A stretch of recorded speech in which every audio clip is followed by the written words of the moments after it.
पिछले एपिसोड में हमने आपको दिखाया था कि कैसे ऋग्वैदिक काल की कबीलाई व्यवस्था उत्तर वैदिक काल में एक नगरीय सभ्यता की ओर बढ़ रही थी।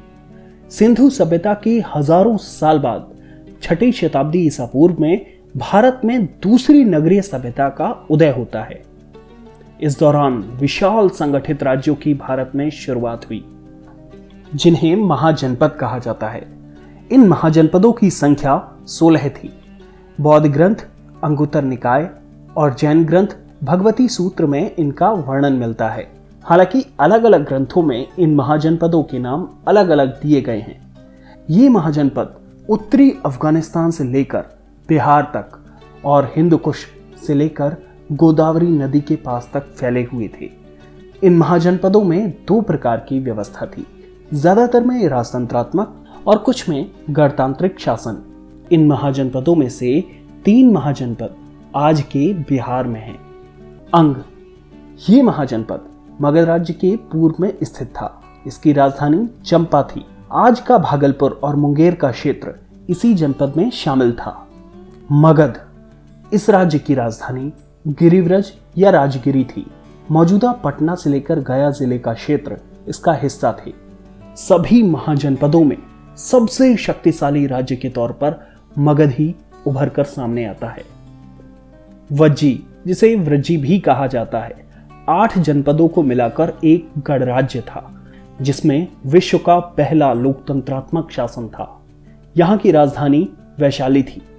आज का मुजफ्फरपुर और दरभंगा के आसपास का यानी मैथिल का क्षेत्र इसके अंतर्गत आता था। और जनसंख्या के लिहाज से देश का सबसे बड़ा सूबा उस वक्त भी कई महाजनपदों को अपने आप में समेटे हुए था। जी हां, उत्तर प्रदेश। सबसे पहले काशी, इसकी राजधानी वाराणसी थी। गंगा के किनारे बसा ये शहर आज भी अपनी सांस्कृतिक विरासत को संजोए हुए है। कौशल, इस जनपद को सरयू नदी 2 भागों में बांटती थी। एक की राजधानी साकेत और दूसरे की श्रावस्ती थी। फैजाबाद के आसपास का बड़ा क्षेत्र इस राज्य की सीमाओं में आता था। राम की जन्मभूमि अयोध्या कौशल का ही हिस्सा थी। मल्ल, यह भी एक गणतांत्रिक व्यवस्था वाला महाजनपद था। ये 2 भागों में बटा था, जिनमें से एक की राजधानी कुशीनगर, जहां महात्मा बुद्ध को निर्वाण प्राप्त हुआ था, और दूसरे की राजधानी पावा, जहां महावीर स्वामी को निर्वाण मिला था। ये जैन और बौद्ध दोनों धर्म के लिए बड़ा पवित्र स्थान है। अगला वत्स, आज के प्रयागराज का क्षेत्र उस दौर में वत्स महाजनपद में आता था। गंगा और यमुना के किनारे बसे इस महाजनपद की राजधानी कौशांबी थी। चेदी, ये महाजनपद आज के बुंदेलखंड के बांदा जिले के आसपास था। इसकी राजधानी थी शुक्तिमती, जिसे सोथीवती भी कहा जाता था। महाभारत के मुताबिक शिशुपाल यहीं का शासक था। इसके अलावा कुरु, हरियाणा के थानेश्वर से दिल्ली और उत्तर प्रदेश के मेरठ का क्षेत्र कुरु में सम्मिलित था। इसकी राजधानी थी इंद्रप्रस्थ।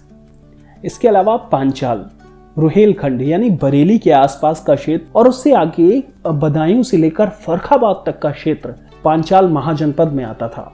इसके भी 2 भाग थे। उत्तरी पांचाल की राजधानी अहिशत्र और दक्षिणी पांचाल की राजधानी कांपिल्य थी। शूरसेन, मथुरा और उसके आसपास के क्षेत्र इस जनपद में शामिल थे। आधुनिक मथुरा ही इसकी राजधानी था। इसकी भौगोलिक स्थिति रणनीतिक लिहाज से बेहद अहम थी। ये थे उत्तर प्रदेश के महाजनपद। इसके अलावा राजस्थान में भी एक महाजनपद था, जिसे मत्स्य कहते थे। इस जनपद में आधुनिक राजस्थान के जयपुर, अलवर और भरतपुर के आसपास का इलाका शामिल था। विराटनगर इसकी राजधानी थी। इसके अलावा एक महाजनपद मिलता है मध्य प्रदेश में, अवंती। अवंतिका, कनकशंगा, उज्जैनी, मालवा समेत अलग अलग ग्रंथों में इसे कई अलग अलग नामों से संबोधित किया गया है। ये महाजनपद 2 भागों में विभाजित था। उत्तरी भाग की राजधानी उज्जैनी यानी आज का उज्जैन और दक्षिण भाग की राजधानी माहिष्मती, जो कि आज का महेश्वर का क्षेत्र है। और इसके अलावा दक्षिण भारत में बसा एकमात्र महाजनपद अस्मक, ये राज्य गोदावरी नदी के किनारे पर स्थित था।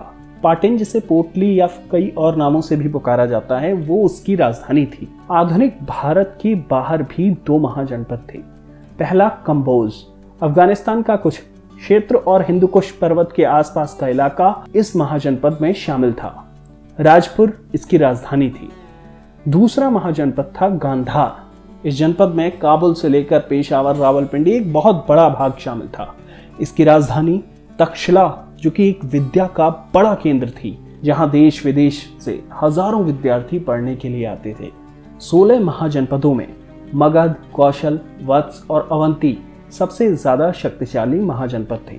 इनमें से मगध महाजनपद आगे चलकर एक बहुत बड़े साम्राज्य में बदल गया। आगे की सीरीज में हम बात करेंगे मगध साम्राज्य के उदय के बारे में, लेकिन उससे पहले हम जानेंगे उस समय बदल रहे धार्मिक घटनाक्रम के बारे में। विश्व इतिहास की प्रमुख घटनाएं, सिंधु सभ्यता से लेकर आधुनिक भारत का इतिहास और भारतीय राजनीति और समसामयिक विषय देखने के लिए हमारा चैनल सब्सक्राइब कर बेल आइकन पर क्लिक जरूर करें। ये वीडियो पसंद आया हो तो लाइक और शेयर जरूर करें और साथ ही अपनी राय कमेंट बॉक्स में हमें जरूर दें। मिलते हैं अगली कड़ी में।